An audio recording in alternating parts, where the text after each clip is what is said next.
안녕하세요. 이번 시간에는 세포 내 불균형 들어가기 전에 저번 시간에 삼투압에 대해서 배웠죠. 그래서 이제 학생들이 궁금해하는 게 무엇일까 이제 생각을 해봤을 때 이 교질 삼투압과 삼투압을 막 얘기를 했는데 교질 삼투압이 뭐고 삼투압이 뭐냐 이제 이런 게 궁금해할 것 같아요. 그래서 저도 이제 뭐 교제 삼투압은 세포 내 압력이다. 뭐 세포가 가지고 있는 압력이다. 뭐 이렇게 얘기를 했는데 그래서 제가 챗 GPT한테 야, 교제 삼투압하고 그냥 삼투압의 차이가 뭐야? 이렇게 물어봤어요. 그랬더니 챗 GPT가 뭐라고 대답을 했냐면 좋은 질문이래요. 삼투압과 교제 삼투압은 비슷해 보이지만 대상이 되는 용질의 종류에 따라 구분이 된다고 하면서 이렇게 구분을 했네요. 자, 삼투압이라는 것 자체는 모든 용질, 그러니까 전해질을 포함해서 발생하는 압력을 얘기를 하는 거고, 뭐 대표적인 게 뭐 포도당, 나트륨, 클로라이드. 이 나트륨과 클로라이드가 대표적인 세포 외액이잖아요. 이러한 저분자 물질에 의해서 발생하는, 그래서 반투과막 사이를 두고 농도가 낮은 쪽에서 높은 쪽으로 물이 이동하려는 힘. 그래서 예시도 이렇게 딱 보내줬네요. 정맥에 고장성을 주입하면, 이게 다시 말해서 이렇게 혈관이 있으면 여기에 삼투압이 높은 것을 주입을 하게 되면 세포 외 여기가 세포 외액이잖아요. 세포 외액의 삼투압이 증가해서 어, 세포가 얘하고 균등하게 유지를 했었는데 얘가 높아지다 보니까 이쪽으로 물이 이동을 하는 거예요. 그죠? 그래서 세포에서 물이 빠져나오는 상태다. 그러면 여기가 만약에 여기가 저다. 여기가 떨어졌다. 그럼 반대가 되겠죠. 그러한 원리가 이제 삼투압이고 그렇다면은 플루이드 오스모틱 프레셔라고 하는 이 교질 삼투압은 뭐냐? 특히나 교질 삼투압은 혈장 내에 있는 단백질, 그죠? 고분자에 아까는 저분자라고 얘기했잖아요. 고분자에 의해서 발생하는 삼투압이다. 그래서 주로 혈장 단백질을 이야기한다. 모세혈관 벽을 통과하지 못하는 단백질, 혈관 내를 유지하면서 물을 혈관 안으로 끌어당기는 힘. 그래서 임상 예시에서 보시면은 피에서의 알부민이 결국에는 단백질이라고 보냈잖아요. 그래서 단백질이 낮으면 교질 삼투압이 떨어져서 부종이 발생한다. 그러니까 다시 말해서 여기에서 잡을 수 있는 끈이 없기 때문에 빠져나가는 거죠. 그러면서 이제 간질의 그런게 빠져나가게 되는 그러한 상태가 교질 삼투압이다. 그렇게 정리를 하시면 될 것 같아요. 자, 저번 시간에 한 수분 불균형의 수분 부족은 뭐고, 어, 원인, 증상, 그죠? 이런 것들을 저하고 같이 공부를 했었죠. 주제는 뭐냐? 원인을 제거하고 적절한 수액 공급, 특히나 생리식염수를 공급하는 게 좋고, 인풋 아웃풋 기록을 해라. 그다음에 수분 과다일 때에는 원인이 이제 심장이 제대로 기능을 못한다거나 신장에서 소변을 못 만들어낸다거나, 그죠? 그다음에 뭐 너무 과하게 뭐 수액을 투여했다던가 아니면 스테로이드 과량 복용을 했다던가 그 다음에 항인용 호르몬이 이제 과다하게 나오면서 생기는 그러한 원인 때문에 수분 과다가 일어날 수가 있는데 그로 인한 증상은 당연히 이제 부종, 체중 증가, 혈압 증가, 경정맥 팽창, 폐우열, 호흡곤란, 천명음 이런 것들이 생길 수가 있겠고 간혹중재로는 수분 섭취 제한하게 되고 그 다음에 이뇨제 투여를 해야 되고 그 다음에 체중 측정, 폐음 청진, 그 다음에 자세는 반자위죠. 그리고 결국에는 이제 세포에는 세포 외액과 내액이 있는데 대부분의 세포 외액이 3분의 2를 차지하고 세포 내액이 3분의 2 정도를 차지한다. 그렇기 때문에 이제 세포 외 부종, 세포 내 부종. 결론적으로는 비슷비슷한데 그렇게 이제 문제가 생기고 있다라는 거죠. 자, 그 다음 이제 여러분들이 또 궁금해하는 것들을 제가 챗 GPT한테 물어봤어요. 그러면 이뇨제는 천천히 주입을 해야 된다고 했는데, 그래서 이뇨제를 이제 투약을 할 때에는 뭐 사이드로 주기보다는 어디 뭐 꼬마병에 믹스해서 주기도 하거든요. 근데 삼투성 이뇨제는 특수 상황에서 빠르게 투여된다. 그래서 왜 빠르게 줘야 되냐 이제 물어봤어요. 그래서 삼투성 이뇨제는 제가 언제 쓴다고 얘기를 했죠? 뇌부종일 때만 삼투성 이뇨제 특수 상황에서만 쓴다고 했잖아요. 얘는 뇌부종일 때만 써요. 다른 때는 안 써요. 다른 때는 안 쓰는데 작용 기전상의 농도차가 굉장히 좀 중요하기 때문에 혈장 삼투압을 급격히 높여야 효과가 있다.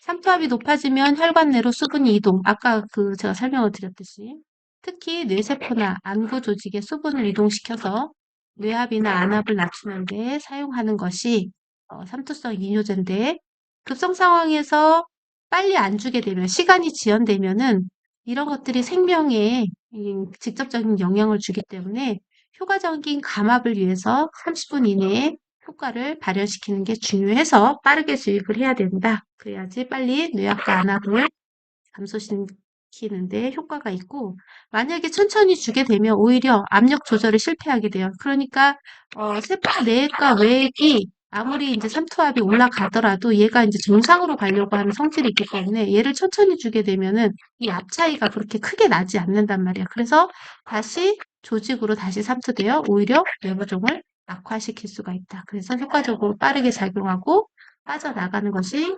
중요하다. 이제 이렇게 이야기를 하고 있습니다. 그래서 여러분들이 공부를 하시다가 아, 진짜 이건 이해가 잘 안 돼. 책에서 설명이 조금 부족한 것 같아. 그러면은 챗GPT한테 물어보면요. 굉장히 자세하게 여러분의 눈높이에서 가르쳐 주실 겁니다. 그러니까 챗GPT도 한번 활용을 해보십사 부탁을 드리고요. 그 다음에 이제 제가 음, 여러분들이 이제 궁금해하는 것들을 챗GPT한테 이렇게 설명을 했어요. 그래서 요거는 이제 제가 굳이 설명을 안 해도 되니까 넘어갈게요. 요거 같은 경우는 내가 학생으로서 정리를 해야 되는데 어떻게 이 삼투압 불균형을 정리를 하는 게 좋을까? 이제 이렇게 물어봤어요. 그랬더니 얘가 삼투압의 정리부터 중재 막 이런 것들을 막 정리를 했더라고요. 그래서 개념 퀴즈도 얘가 내주더라고요. 여기 보시면은 삼투압이 높아질수록 세포 내 수분은 혈관 내로 이동한다. 자, 이거는 이제 그림 그리면서 한번 생각을 해보세요. 삼투압이라는 것은 세포 외액을 항상 기준하니까 세포 외액의 삼투압이 높아질수록 세포 내 수분은 혈관 내로 이동합니까?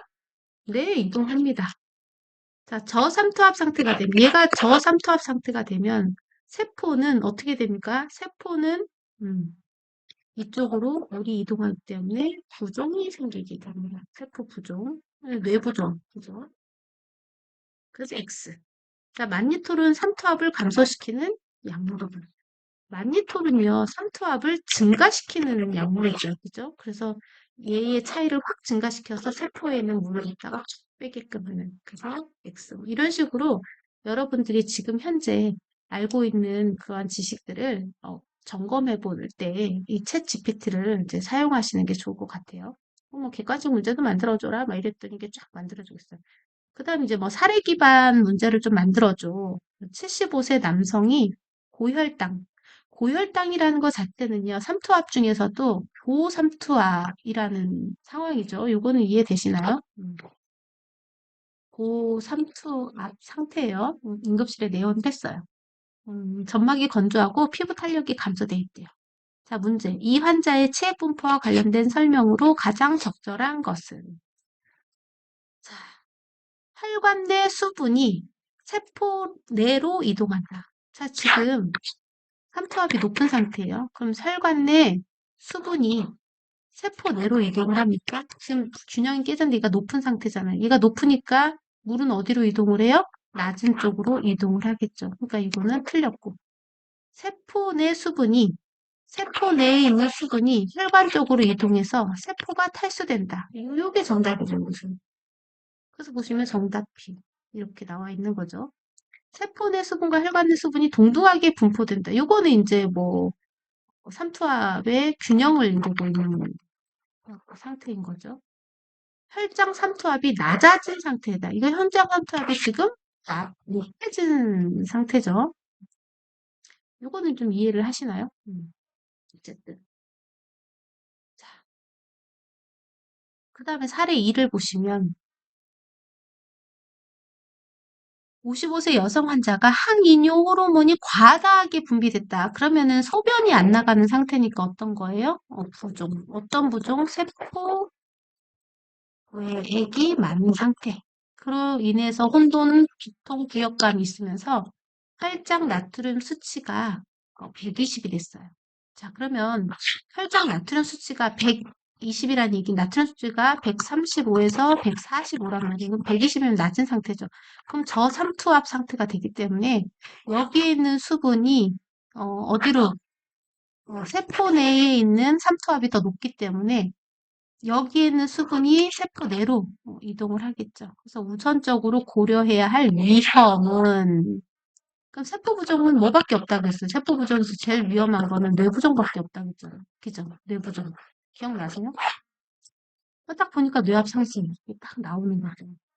그러니까 이게 우리가 삼투압을 너무 어렵게 생각을 하지 마시고 그런 원리를 알고 자주 나오는 상황, 이것만 조금 잘 기억을 하시면 될 것 같아요. 자, 그래서 제가 저번 시간에도 라스 시스템에 대해서 말씀을 드렸고, 이번 시간에는 세포 내액 불균형과 ABJ 판단하는 거 위주로 강의를 하려고 합니다.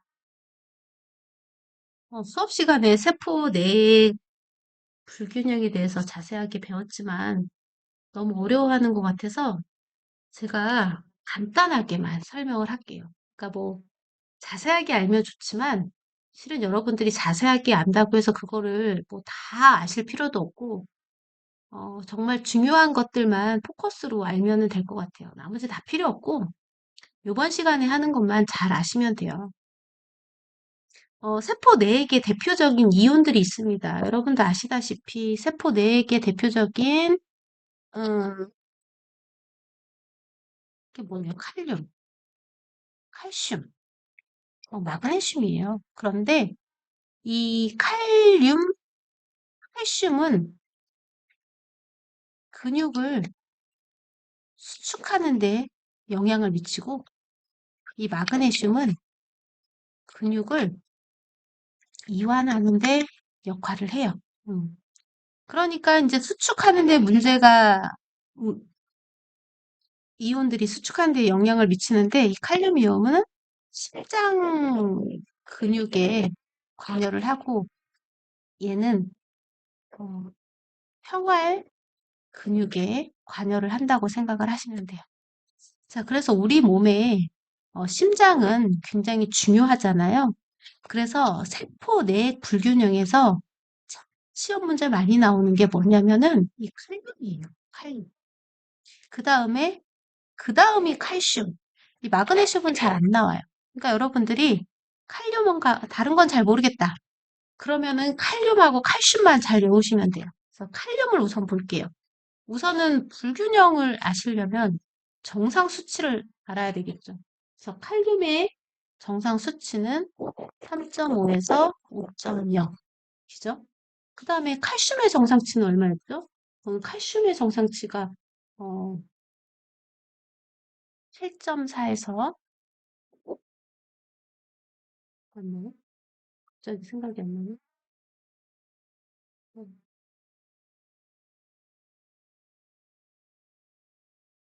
8.4에서 10.2. 그 다음에 마그네슘이 얼마라고 했어요? 1.4에서 2.1 정도. 이거는 무조건 외워두셔야 돼. 이건 어쩔 수가 없는 거예요. 그죠?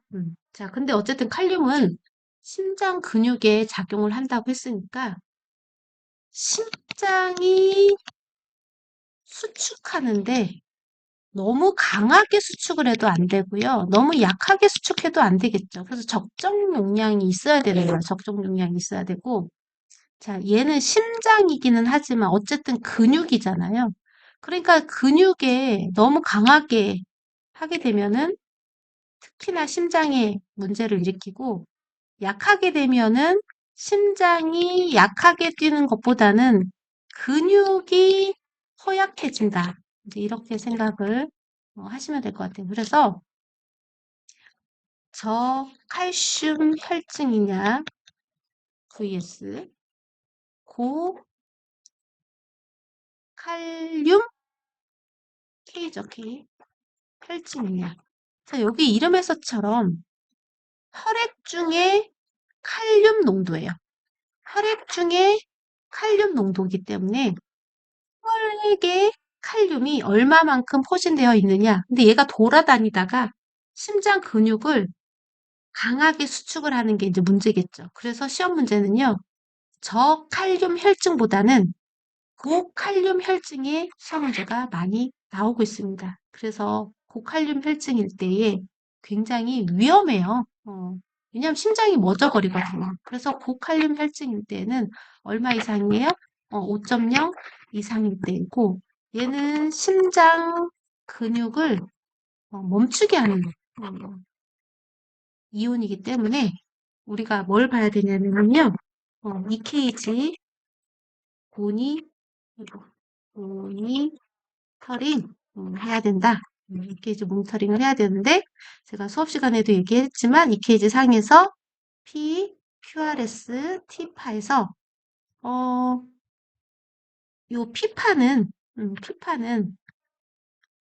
심방이 수축하는 파. 여기는 Q, 여기는 R, 여기는 S.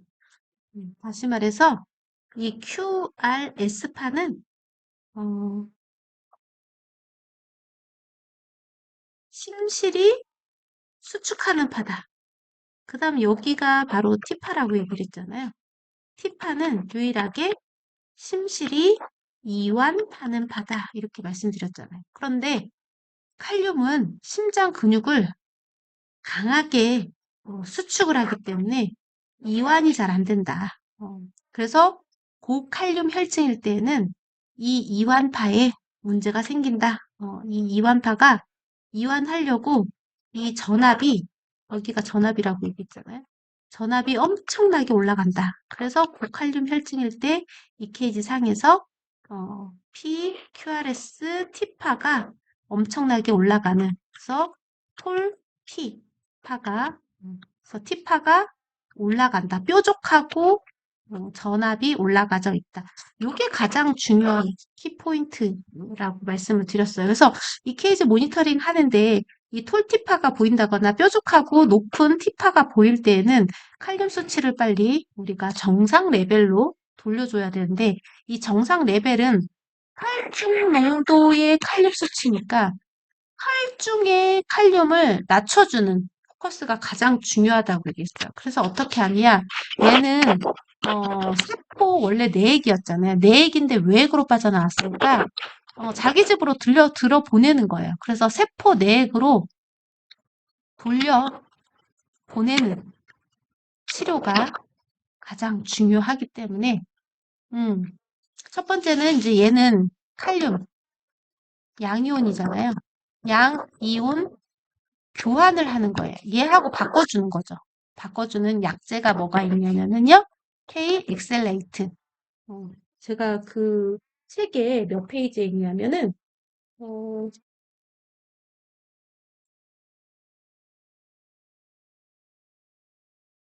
20페이지에 있어요. 그래서 K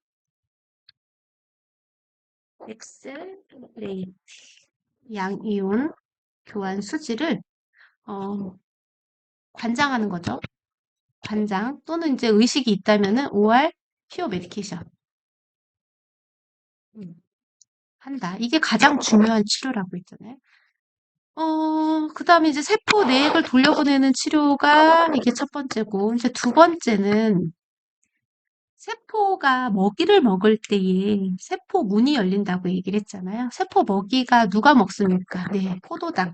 우리 책에서는 뭐 10%, 20%, 우리 책에서는 뭐라고 나왔냐? 10포도당 100cc에 혼합한다고 했는데, 뭐 포도당이 10%가 중요한 게 아니라, 국가고시에서는 또 50%도 제시를 했거든요. 그러니까 뭐 10%, 50% 이게 중요한 게 아니에요. 포도당에 인슐린, 인슐린의 대표적인 게 RI거든요. RI를 믹스해서 IV로 주게 되면 그때 세포문이 열리면서 양이온 교환과 같은 일이 일어나기 때문에 그런 치료를 한다. 그 다음에 세 번째는 칼슘도 세포 내액이잖아요. 칼슘 글루코네이트라고 하는 약재가 있어요. 얘도 글루코즈가 칼슘과 섞여 있기 때문에 얘도 포도당이에요. 포도당이 칼슘과 섞여 있기 때문에 얘도 이제 집으로 들어가려고 하는 성질이거든요. 뭐 이런 것들을 준다. 그래서 요 치료가 굉장히 중요하다. 이렇게 말씀을 드렸고, 실은 세포 내액 불균형에서 여러분들 고칼륨 혈증의 EKG 변화와 치료, 요 정도만 아셔도 국가고시 문제 푸는데 전혀 문제가 없어요. 요 정도만 아셔도 돼요. 자, 그 다음에 음, 그 다음에 저칼륨 혈증, 그죠? 저칼륨 혈증. 저칼륨 혈증은 그렇게 뭐 중요하지는 않는데, 아무래도 얘도 근육이 조금, 기능을 못 하겠죠. 그래서 십자도에서도, 뭐, 여기 ST 분절이면은 심실이 수축하고 이완하는 이 ST 분절이 좀 하강되어 있다거나 아니면은 뭐 T파하고 그 다음이 U파거든요. 여기 요파가 조금 시원치 않다. 요 정도 알아두시고 그 다음에 저칼륨 혈증에서는 우리가 대부분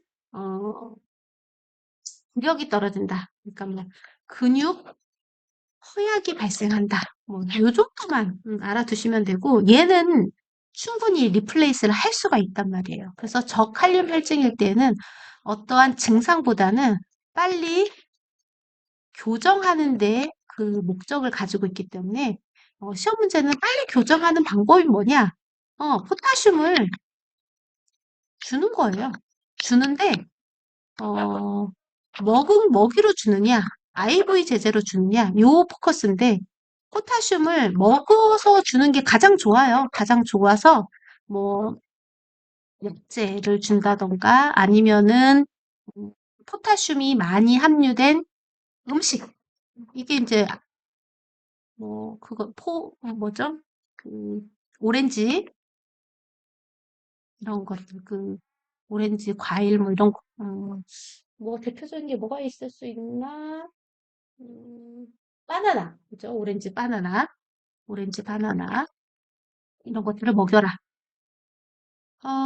그 다음에, IV 제제를 줄 때에는 절대적으로, 절대적으로 믹스해서 줘라. 다시 말해서, 뭐, 노말셀라인 1리터에다가 KCl, 뭐, 2개 정도, 뭐, 제가 2개라고 말하는 것은 그 병원에 칼륨이 이렇게 제조돼서 나오는 게 있어요. 그게 22큐브 콰일런트 식으로 나와 있거든요. 그래서 42큐브 콰일런트를 믹스해가지고 얘는 천천히 주셔야 돼요. 천천히 교정을 해야 된다라는 거. 그 다음에 이 대상자가 왜 저칼륨 혈증에 빠졌는지 그 원인을 알아야 되는데 그 원인 중에 하나가 뭐냐면은 바로 이뇨제라는 거죠. 이뇨제. 그래서 이뇨제를 혹시 칼륨을 배설하는 이뇨제를 쓰고 있는지는 아닌지 확인해야 된다는 거죠. 그래서 대표적인 칼륨 배설 이뇨제가 뭐가 있었죠? 티아자이드 계열의 이뇨제라든가 아니면은 룹 이뇨제 이런 것들이 있으면은 조절을 해야 된다는 거죠. 또는 조절을 했음에도 불구하고 저칼륨 혈증이 해결이 안 된다. 그러면은 칼륨을 보존하는 이뇨제로 바꿀 수가 있겠다. 칼륨을 보존하는 이뇨제는 알닥톤이라는 약제가 스피로락톤. 제가 요 이뇨제에 대해서는 제가 그 그림에서도 알려드렸죠. 돌비뇨제는 대표적인 게 라식스. 요런 약제들은 계속적으로 나오거든요. 그래서 다시 한번 정리를 하자면 세포 내액 불균형에서 가장 중요한 거는요. 칼륨이에요. 칼륨인데 칼륨에서 고칼륨 혈증일 때에 심장 마비가 일으킬 수 있기 때문에 EKG 모니터링 하는 것이 중요하고 EKG 중에서도 칼륨이 올라가는 EKG가 뭐냐? T파가 이렇게 뾰족하게 올라간 T파를 봐야 된다. 그 다음에 빨리 그러면은 칼륨을 떨어뜨려주는 치료는 뭐냐? 바로 이런 치료가 있을 수 있겠다. 그 다음에 저칼륨일 때에는 우리가 입으로 주거나 아니면 주사제로 줄 수가 있는데 입으로 줄 때는 뭐 칼륨을 올리는 약제도 있지만 음식으로 교정하는 게 좋고 음식의 대표적인 것들은 오렌지, 바나나, 그 다음에 만약에 IV 제제로 교정을 한다고 한다면은 절대적으로 믹스해서 줘라. 다이렉트로 주면 안 된다. 천천히 교정을 해야 되고 혹시나 이 대상자가 왜 저칼륨 혈증에 빠졌는지 그 원인을 찾아야 되는데 그 원인이 대부분 이뇨제가 아닐까 생각을 했을 때 이뇨제에서도 포타슘을 배설하는 이뇨제 그러면 그때는 칼륨 보존 이뇨제로 바꿀 수도 있지만 전제 조건은 칼륨 보존 이뇨제는 신기능이 떨어진 대상자들은 사용하면 안 된다. 요 정도 여러분들이 아시면 될 것 같아요. 요게 이제 저칼륨 혈증하고 고칼륨 혈증의 가장 중요한 포커스라고 생각을 하시면 될 것 같아요. 자, 그래서 보시면은 세포 내 주요 전해질 칼륨, 칼륨은 세포 4개 주요 양이온이다. 그래서 신경 전달과 근육 수축 중에서도 어떤 근육? 네, 심장 근육에 관여를 하는 거죠. 그래서 보시면은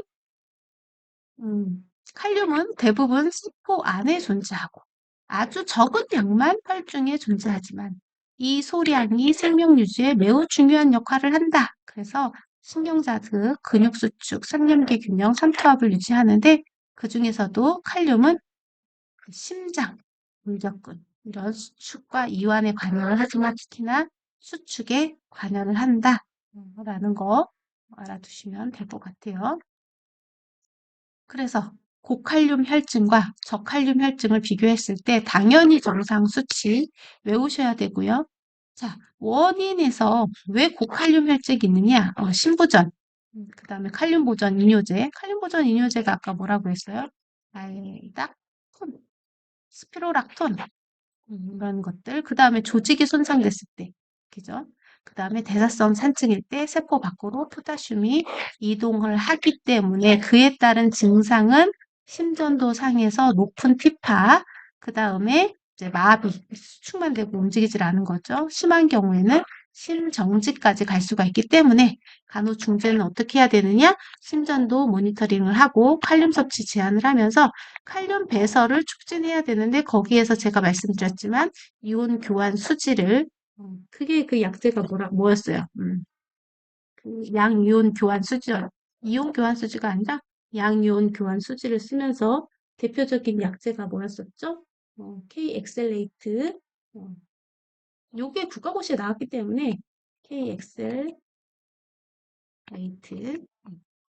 요거를 관장 또는 피오 메디케이션 한다. 라는 거 아시고 그 다음에 인슐린에 포도당 섞어서 준다. 인슐린의 대표적인 게 아라이죠. 포도당은 상관없어요. 10%든 50%든. 그 다음에 상황에 따라서는 투석할 수도 있겠다. 자, 저칼륨 혈증인 경우에는 원인이 대부분 이뇨제, 룹 이뇨제나 티아자이드계 이뇨제, 룹 이뇨제의 대표적인 약제, 라식스, 그다음에 인슐린을 과다하게 투여해도 그다음에 구토설사, 저마그네슘 혈증을 동반했을 때 저칼륨 혈증이 생깁니다. 자, 여기에서 저마그네슘 혈증이 동반한다고 했을 때에는 저칼륨 혈증하고 뭐하고 비슷하다고 생각하셔도 되냐면요. 마그네슘. 저마그네슘 혈증하고 증상이 비슷하다고 생각하셔도 과언이 아닙니다. 그래서 마그네슘 문제는 잘 안 나오고 칼륨에 포커싱이 돼서 문제가 많이 나오는 것 같아요.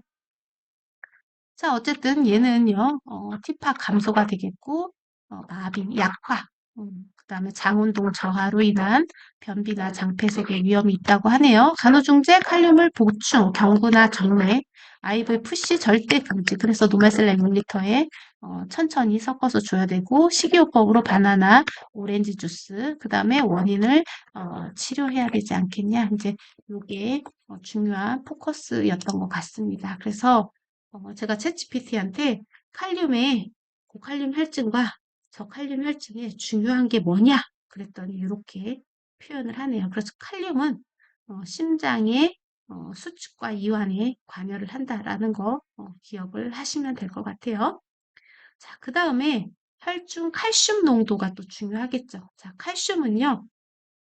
정상 수치가 책마다 조금씩 달라요. 그래서 제가 수업 시간에 그랬잖아요. 야, 칼슘은 8에서 한 10 정도 그냥 알아도 된다 이렇게 얘기를 한 게 또 이게 챗 GPT에서는 8.5라고 나오잖아요. 우리 책에서는 8.4인데 어쨌든 칼슘을 관장하는 게 누구냐면 호르몬이에요. 호르몬. 어떤 호르몬? 갑상선 호르몬이죠. 그래서 우리가 칼슘 하면은 뼈하고 관여가 많이 되어 있잖아요. 그죠? 자, 그래서 갑상선 호르몬은 뼈를 지키는 호르몬이고요. 요거 반대로 부갑상선 호르몬은 뼈를 녹이는 호르몬이에요. 그럼 뼈를 녹이는 호르몬이 나쁜 호르몬이냐? 그게 아니라 혈중에 정상 칼슘 농도를 유지하기 위해서 얘네 둘이 왔다리 왔다리 하면서 8.4에서 10.5를 유지를 한다.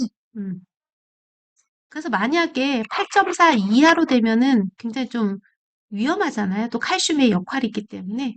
그래서 얘를 올리기 위해서는 칼슘이 높은 음식을 먹어줘야 되는데 대상자가 만약에 먹지 못하는 상황이다라고 했을 때는 뼈를 녹여서 칼슘을 방출을 합니다. 자, 그 다음에 비타민 D를 활성화시켜 가지고 칼슘을 훨씬 더 뼈로 보내는 그러한 역할을 하는 게 갑상선 호르몬인 칼시토닌입니다. 그래서 얘 같은 경우는 혈중에 있는 칼슘을 갖다가 뼈로 보내기 때문에 혈중의 칼슘 농도를 낮춰주는 역할을 하게 되겠죠. 그래서 혈중의 칼슘 농도를 낮출 때에 뼈로 칼슘을 저장하겠죠. 그 다음에 뼈에서 칼슘 방출을 활성 비타민 D가 그런 역할을 해서 뼈에서 칼슘 방출을 어, 억제하는 게 부갑상선 어, 호르몬인데 혈중 칼슘 농도를 그래서 어, 올리는 거죠. 이거 조금 이상하게 나왔네. 여기 지금 설명을 하다 보니까 좀 이상하네요. 챗GPT도 이게 잘못 나온 거. 다시 설명할게요. 어, 갑상선 호르몬과 부갑상선 호르몬은 혈중의 칼슘 농도를 8.4에서 10.1을 유지를 하려고 서로 왔다 갔다 한단 말이에요. 그래서 갑상선 호르몬은 혈중의 칼슘이 높을 때에는 뼈로 보내서 혈중 농도를 유지를 하고요. 부갑상선 호르몬은 칼슘 농도가 낮을 때에 뼈를 녹여가지고 칼슘 농도를 낮추는 거예요, 서로. 요거까지는 알겠죠? 그러면 뼈를 녹이면은 안 되지 않겠냐 이렇게 생각할지 모르겠지만 칼슘이 모자랄 때, 저칼슘 혈증일 때에는 우리가 칼슘이 아까 근육을 수축시킨다고 했는데 얘는 평활근을 수축시킨다고 얘기했잖아요. 이 평활근이 동맥에 있어요. 동맥. 근데 동맥에 이렇게 있으면 동맥에는 또 신경들도 지나가잖아요. 그래서 얘는 신경세포의 안정화를 일으킵니다. 그러면은 신경세포를 안정화를 일으키는데 칼슘이 모자라. 그럼 신경세포가 안정화가 안 된단 말이에요. 그러면서 생기는 증상들이 있죠. 그래서 저칼슘 혈증일 때에 생기는 가장 문제점이 뭐냐면은 쉐보스텍 증후하고 트로소 증후 이게 가장 그래서 결국에는 얘가 테타니로 빠지면은 굉장히 위험하다. 테타니 같은 경우는 부상자가 척추뼈가 이렇게 휘면서 사망한다고 얘기를 했잖아요. 굉장히 위험하고 이 테타니로 가기 전 단계의 증상인 쉐보스텍 트로소 증후. 쉐보스텍 같은 경우는 얼굴 근육을 딱 건드렸을 때 이제 입모양이 이렇게 썩소하고 있는 상태가 쉐보스텍. 그래서 제가 이렇게 얼굴을 뜯 했을 때 C자 모양의 근육이 진다 뭐 이렇게 얘기를 했었고 트로소 증후 같은 경우는 혈압을 잴 때에 근육을 막 압박을 했을 때 그 근육에 압박하는 것만큼의 신경세포가 안정화가 돼야 되는데 안정화가 못되면서 덜덜덜 떨리는 그러한 상태가 생기게 되면 결국에는 테타니까지 빠지게 되니까 위험하다. 그래서 그때는 부갑상도 호르몬이 뼈를 녹여서라도 칼슘을 갖다가 유리시킨다 얘기를 했었고 평상시에 칼슘을 많이 먹게 되면은 뼈 튼튼 이렇게 얘기를 하는 거잖아요. 그래서 뼈로 보내는 애가 갑상선 호르몬이고 갑상선 호르몬의 다른 이름이 칼시토닌. 얘가 그냥 가는 게 아니고 누구의 도움이 필요하냐면요. 비타민 D가 함께 있으면 훨씬 더 뼈로 잘 간다고 해요. 자, 그래서 정리를 하자면 저칼슘 혈증일 때에는 이러한 문제점이 있기 때문에 시험 문제는 저칼슘 혈증이 많이 나오겠죠. 고 칼슘 혈증일 때는 얘가 뼈로 가기 때문에 문제가 없는데 왜 고칼슘 혈증은 평상시에는 잘 안 나타나는데 병리적인 골절, 병리적인 골절. 이제 예를 들어서 암이 막 자라가지고 암세포에 의해서 막 뼈가 부서지고 막 이렇게 되면은 고칼슘 혈증이 생기잖아요. 그죠? 그랬을 때 또 문제가 생기는데 이 중간에 혈중에 칼슘이 너무 많게 되면은 얘가 뼈로 가서 딱 침착이 돼야 되는데 뼈로 안 가고 다른 데서 가서 침착이 되는 거예요. 엉뚱한 데는. 어디로 가서 침착이 되냐? 신장에 가서 돌이 되는 거죠. 그래서 신결석이 일어날 수가 있기 때문에 우리가 조심해야 된다. 자, 그래서 그 책의 21페이지에 보시면은, 어, 물론 비타민 D도 그렇고, 알부민도 칼슘에 영향을 미치기는 하지만, 그래서 저칼슘 혈증이 되면은, 이런 저림 감각, 그 신경의 세포가 안정화가 안 되면서 생기는 경련, 그 전에 증상, 경련이 결국에는 테탄이고, 그 대표적인 증상이 트로소징후하고 체버스테 사인이라고 얘기했죠. 그래서 이럴 때는 치료를 어떻게 해야 되느냐? 칼슘을 보충해 줘야 되는 거죠. 칼슘을 보충해 줘야 되는데, 여기에서 칼슘을 보충하는 대표적인 약제, 칼슘 글루코네이트. 아까 그 고칼륨 혈증일 때 쓰는 약자가 있었잖아요. 그죠? 칼슘 글루코네이트를 10에서 15분 동안 정맥내로 준다던가. 근데 요거는 뭐 잘 쓰지는 않아요. 그 칼슘 보충하는 칼슘 글루코네이트도 좀 위험한 약제거든요. 아니면 이제 경구용이 제일 만만하죠. 경구용 칼슘 제제를 먹인다거나, 그죠? 그 다음에 뭐 비타민 D가 있어야지 아까 필시토닌하고 결합을 해서 뼈로 보낸다고 했잖아요. 그래서 비타민 D 이런 것들을 원래 섭취를 하게 되고 그 다음에 칼슘하고 반대작용하는 애가 인이거든요. 인 수치가 올라가면은 칼슘 수치가 떨어지고 인 수치가 떨어지면은 칼슘 수치가 올라가거든요. 그러니까 인 섭취를 어떻게 해야 되겠어요? 인 섭취를 잘 안 하는 게 좋고 인을 흡착하는 그런 약제들. 그래서 인을 흡착하는 약제의 대표적인 게 뭐라고 얘기를 했죠? 암코제. 이런 약제가 있다.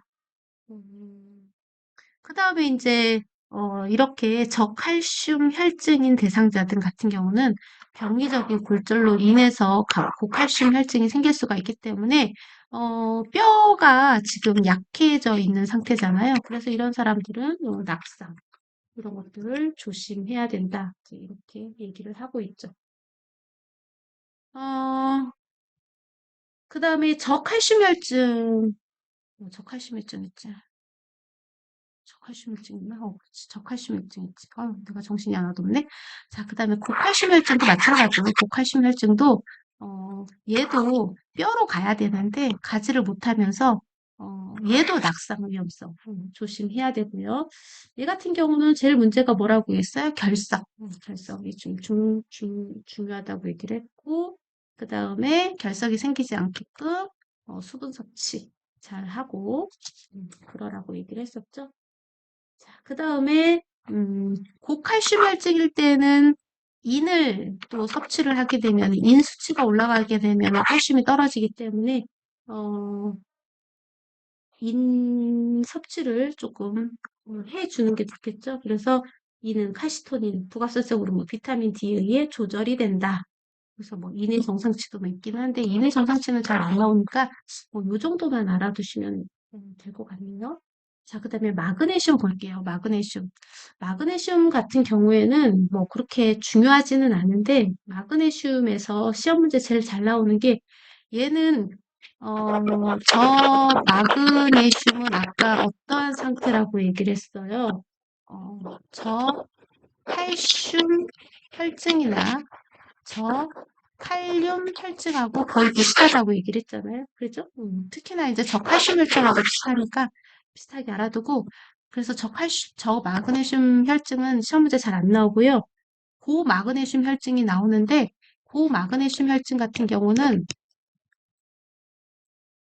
특이한 케이스가 있어요. 그러니까 평상시에 고마그네슘 혈증이 잘 일어나지는 않는데 얘는 제산제, 제산제에 의한 고마그네슘 혈증이 이제 잘 일어난다는 거. 그래서 이럴 때는 치료제가 뭐냐? 치료제가 10% 염화 칼슘, 칼슘 클로라이드를 천천히 주고 이뇨제 줘라. 뭐요 정도만 아시면 될 것 같아요. 자, 그래서 지금까지 뭐에 대해서 배웠냐면 세포 내에게 칼륨, 칼슘, 마그네슘, 그죠? 그래서 칼슘, 구급상선 기능 항진증일 때 부갑상선 기능 저하증일 때 어쨌든 부갑상선의 역할 그다음 비타민 D, 과잉, 신부전, 알부민 저하 그다음에 증상은 이런 체보스텟, 트루소치고 이게 결국엔 테탄이라고 얘기했잖아요. 이게 손발저린 근육경련이 테탄이거든요. 심한 경우에는 심정지로 돌아가실 수 있다. 그래서 치료는 칼슘 보충을 하고 비타민 D, 심전도 모니터링 해라. 자, 고칼슘 혈증일 때에는 우리가 필요에 따라서는 수분 공급해주고 증상은 근육 무력감. 필요에 따라서는 칼슘 배설을 촉진하기 위한 수분 공급 플러스 이뇨제. 그냥 이뇨제만 쓰면 안 되고 이 정도 보시면 될 것 같아요. 그래서 보시면 챗 GPT가 고칼슘 혈증일 때는 칼시토닌이 높아지고 저칼슘 혈증일 때는 부갑상선 호르몬이 높아진다. 뭐 이렇게 이야기를 하고 있네요. 그래서 저칼슘 혈증일 때는 원인 치료를 하고 칼슘 보충제, 그죠? 칼슘 글루코네이트, 칼슘 클로라이드, 클로라이드는 응급실 줘라. 그다음 비타민 D 보충해주고 세보스텍 트로소지문 관찰하면서 IV 칼슘C에는 천천히 줘라. 칼슘이 풍부한 음식을 권장한다. 칼슘 혈증일 때는 어, 비스포 비스포스포네이트라고 하는 요거는 뭐냐면은 음, 그거예요. 무슨 약제냐면 골다공증 치료제거든요. 근데 이것까지는 4학년 때 아세요. 4학년 때 근골격계 배우거든요. 요 근골격계에서 골다공증 치료제 요 약제 많이 써요. 어쨌든 그렇습니다. 간호중재는 뭐 이거 보시면 됩니다. 그래서 제일 중요한 거는 칼륨이 가장 중요하고요. 그 다음에 칼슘, 그 다음에 마그네슘. 그래서 제가 어, 칼슘의 불균형에 대해서 기승전결로 알려줘 이렇게 얘기를 했어요. 그랬더니 기, 칼슘의 역할은 칼슘은 뼈 치아 형성 외에도 신경 전달, 근육 수축 등등등 뭐 굉장히 중요한 전해질이다. 그래서 요 농도가 중요하다. 승, 조절 기전을 하는데 부각성성 호르몬이 작용을 하고 칼시토닌이라는 갑상선 호르몬이 작용을 하는데 부갑성선은 혈중 칼슘이 낮아지면은 증가해서 뼈에서 칼슘을 빼낸다. 그래서 파골세포라고 얘기를 하고요. 그 다음에 칼시토닌은 갑상선 호르몬이죠. 그래서 혈중 칼슘이 높아지면은 증가해서 뼈에 칼슘을 저장하려고 하는 성질을 가지고 있다. 그다음 활성 비타민 D도 혈중 칼슘을 유지하는 데 필요하다. 그래서 이 세 호르몬이 균형을 이루면서 칼슘 향상성을 조절한다. 불균형 발생할 때에는 요거 하면서 증상은 손발 저림, 테타니, 근육경련 이런 것들이 생길 수 있고 트루소나 최보스텍사인, 부정맥, 그 고칼슘 혈증일 때에는 부갑상선 기능 항진증이나 암 이런 상태가 될 수 있기 때문에 그로 인해서 우리가 치료를 어떻게 해야 되느냐 정확한 원인을 파악하고 빠른 교정이 필수다. 그래서 간호사는 심전도 모니터링을 하면서 정맥 수액 주입을 하고 그 다음에 식이 교육을 하면서 낙상 예방을 통해서 대상자의 안전과 회복을 도와라. 그래서 칼슘은 단순한 뼈 건강의 문제가 아니라 전신 생리작용과 직결되는 핵심 전해질이다. 이렇게 나와 있습니다. 자, 그래서 그 다음에 이제 제가 한번 물어봤어요. 그러면 라스 시스템의 기승전결에 대해서 알려줘라. 그랬더니 이제 이렇게 쫙 나와 있네요. 근데 여러분들 라스 시스템은 다 알고 계시잖아요. 그죠? 그래서 혈압이 떨어지면서 생기는 원인이 뭐 여러 가지가 있죠. 뭐 탈수, 출혈, 염분 부족 등의 이유로 혈압이 낮아지거나 신장 혈류가 감소하면 신장의 사구체 옆세포에서 레닌이 분비가 됩니다. 그래서 레닌은 이미 간에서 만들어진 안지오텐신 5겐을 안지오텐신 1으로 레닌에 의해서 전환이 되면서 안지오텐신 1이 폐에서 분비되는 안지오텐신 컨버팅 엔자임 효소에 의해서 안지오텐신 2로 전환을 하는데 얘가 결국에는 강력한 혈관 수축제 역할을 하면서 알도스테론, 부신을 자극한다.